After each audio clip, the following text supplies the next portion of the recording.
Термінова новина від головнокомандувача Збройних сил України Олександра Сирського. Сили оборони відійшли на захід від населених пунктів Бердичі, Семенівка та Новомихайлівка. Наскільки розумію, йдеться саме про Донецьку область. Давайте розбиратися і читати детально, що саме головнокомандувач написав у своєму телеграмі. Ситуація на фронті загострилась, намагаючись захопити стратегічну ініціативу та прорвати лінію фронту. Ворог зосередив основні зусилля на декількох напрямках, створивши значну перевагу в силах та засобах. Активно атакує по всій лінії фронту. На деяких напрямках має тактичні успіхи. Відбувається динамічна зміна обстановки. Окремі позиції переходять з рук в руки кілька разів протягом однієї доби. І це породжує неоднозначне розуміння ситуації. Що насправді відбувається на фронті, розповідає Олександр Сирський. Цього тижня важкі бої тривали по всій лінії фронту. Обстановка динамічно змінювалася. Ворог намагався на деяких ділянках отримати тактичний успіх, і йому це вдавалося подекуди навпаки. Тактичне положення вдавалося покращити силам оборони України. Зокрема, на Луганщині противник намагається скористатися своєю перевагою у повітрі, ракетах, а також кількості артилерійських боєприпасів. Знову ж таки, можемо передати привіт цим, мало не сказав, російським трампістам у Сполучених Штатах. А в принципі, якби сказав, то тоді що? Ну, мабуть, все-таки не дуже б і помилився, бо проросійські трампісти точно є, чого одна тільки Марджорі Грін коштує, вартує.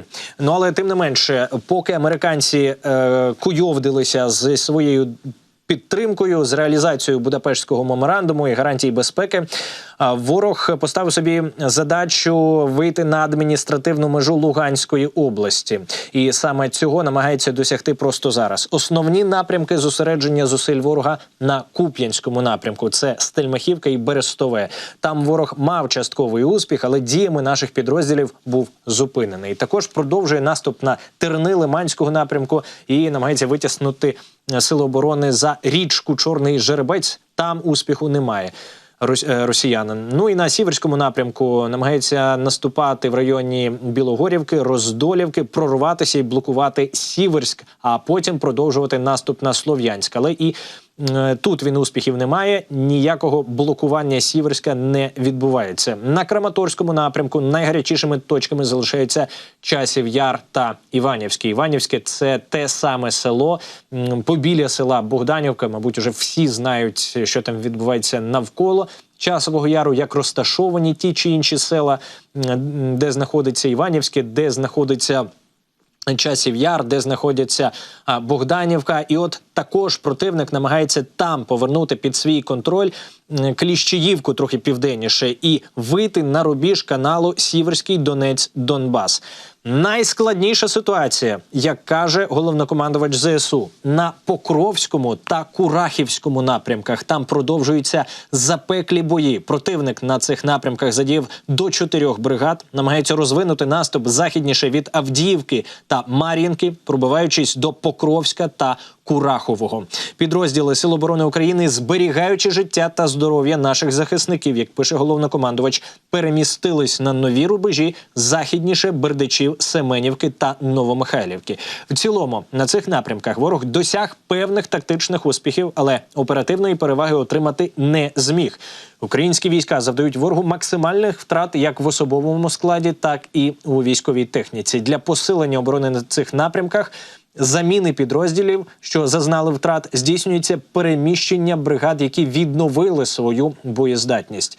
Все ще напружена обстановка на півдні, в Запорозькій та Херсонській областях.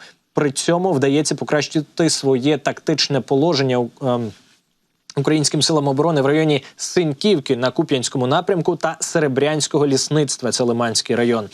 На півночі України противник продовжує обстріли прикордонних населених пунктів Сумщини і Чернігівщини, веде диверсійно-розвідувальну діяльність. Продовжуємо ротацію військових частин, пише головнокомандувач, з метою організації відпочинку особового складу та відновлення боєздатності військових частин Сил оборони України. Триває підготовка особового складу у навчальних центрах. Особливий акцент робиться на якість і майстерність у володінні зброєю. Продовжуються роботи з фортифікаційного обладнання оборонних рубежів та позицій і робота з партнерами щодо якнайшвидшого отримання засобів ураження, озброєння та військової техніки. Ну, знаєте, про те, що відбувається в росіян за перебріком, про їхню реакцію на ту зброю, яку просто зараз отримує і подекуди застосовує Україна, можете подивитись на нашому YouTube-каналі. Якщо досі не підписались, обов'язково зробіть це якнайшвидше. Сьогодні вийшов новий випуск розбору «Помьота», власне, про те, що відбувається там у Росії. Хоча, знаєте, це стосується подій, до яких вони готуються. Зараз же вони намагаються зробити все для того, щоб швидше спробувати досягти якомога більших успіхів саме на лінії фронту до того моменту, як вся оця американська підтримка надійде, наситить Сили оборони України на Сході та Півдні, ну особливо на Сході. Ну і з іншого боку, бавовна знову прийшла в тимчасово окупований Росією дуже сильно заперебріковий Татарстан. Там, в Набережних Челнах, спалахнув складальний цех головного заводу корпорації «КамАЗ», повідомляє моніторинговий паблік «Кримський вітер». Сталося в Набережних Челнах усе зранку.